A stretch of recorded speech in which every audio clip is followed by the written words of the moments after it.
చాలా సంతానాలు నడుస్తుంటాయి.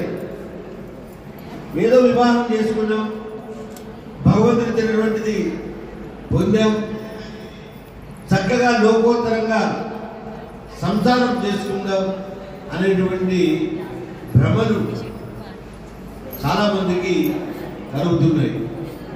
ఎప్పుడూ అభిప్రాయం వినాలి, కానీ దీనికి కూడా ఒకటి ఉన్నది.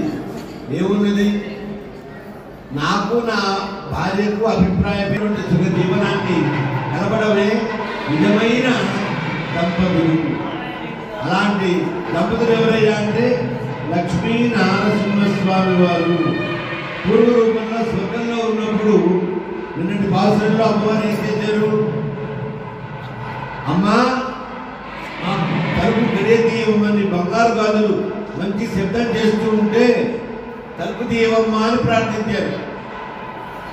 తలుపు తీయవమ్మా ప్రార్థించితే వాడు ఒక వాక్యం అన్నారు, నీ బంతి చేతిలో ఉంది కదా, ఆట ఆడుకునే బంతి ఉన్నదే, ఆ కందుకా క్రీడలోని బంతి చేతితో అలాగనే వచ్చి తలుపు తీయవమ్మన్నారు.